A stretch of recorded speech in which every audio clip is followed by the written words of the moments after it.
Welcome ladies and gentlemen, in this video we'll be taking a closer look at the Protoss. Before getting into it, I want to mention that this video might contain minor spoilers for the story of Starcraft 2, specifically Legacy of the Void. Let's get into it. The Protoss are an extremely believable alien race, despite being incredibly fantastical. There are a few things that go into making the Protoss believable.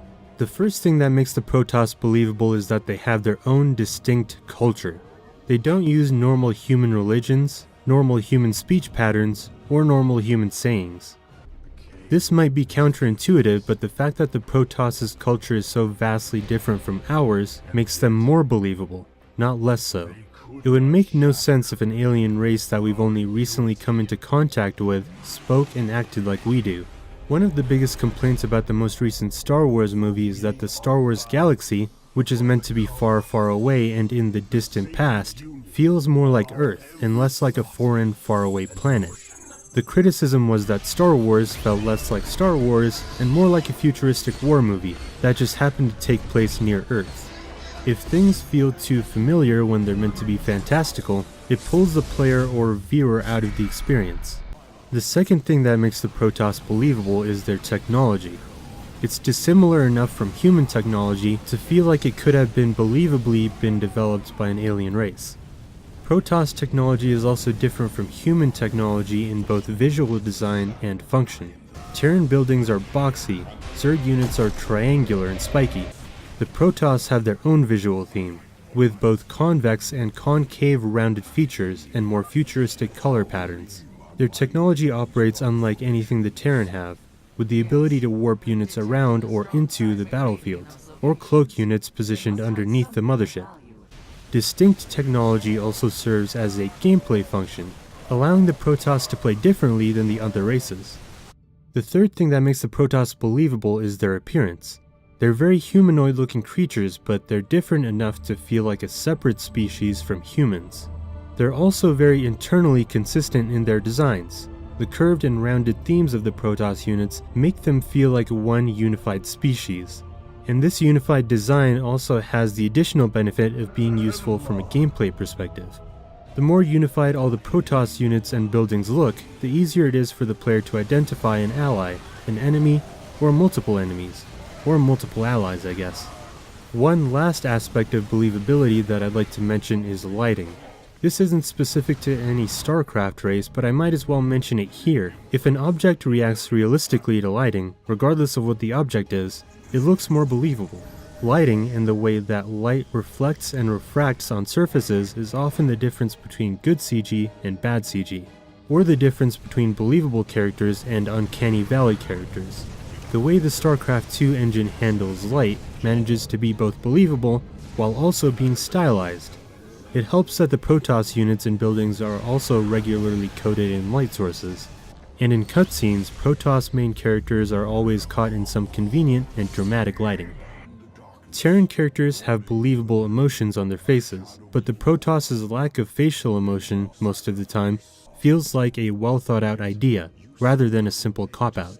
Your inability to read a Protoss character's emotions in their facial expressions is internally consistent with the Protoss' aura of mystique, although the lack of emotion makes the Protoss feel a bit flat emotionally when you spend an extended period of time playing through their campaign. Let's talk about what makes the visual design of the Protoss unique when compared to the other races. Protoss unit models have an interesting visual balance when you look at which of their features are prominently displayed. For Terran characters, the chest and shoulders are usually exaggerated and displayed prominently. For Zerg characters, their sharp claws and pointy features are usually the most prominent parts of their models.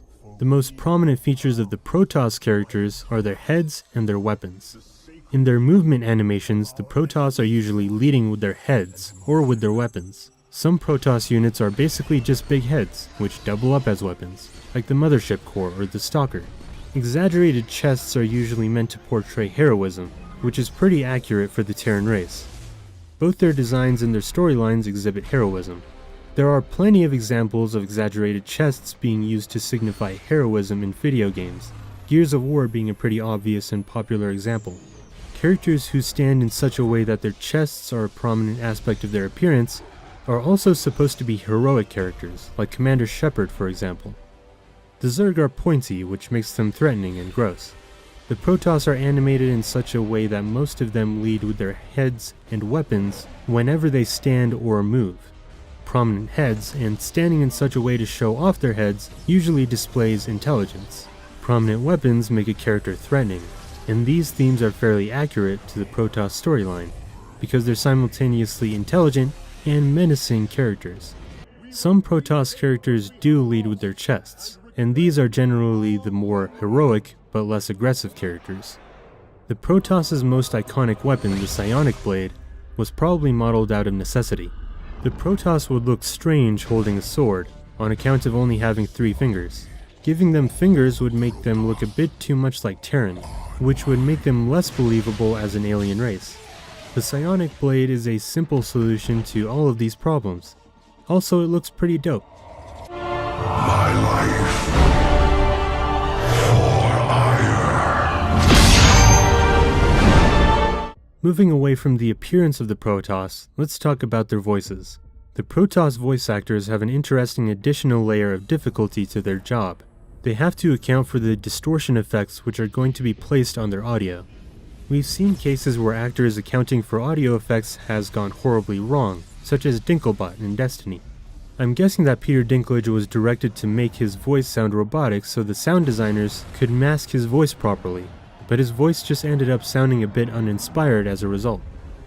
The combination of voice acting and effects in Starcraft sounds appropriate, so much so that you aren't even thinking about the voice masking. You simply accepted that this is how the Protoss sound. The character designers of Starcraft 2 have done a brilliant job of creating races that seem cohesive in themselves and incredibly dissonant between each other, creating a good amount of variety as well as believability within the game world. The Protoss may not be entirely unique. Plenty of games, books, and movies have races that match the Protoss almost to a T, but because of their excellent design they've become one of the most identifiable races in video games. An ancient, noble race made unique through the developers' care and effort, and they're clearly and undoubtedly the best race in Starcraft. The Zerg and Terran can go suck it. Thanks for watching, and I'll see you next time when we'll take a look at the most uninteresting race for the most uninteresting people, the Terran. Take care.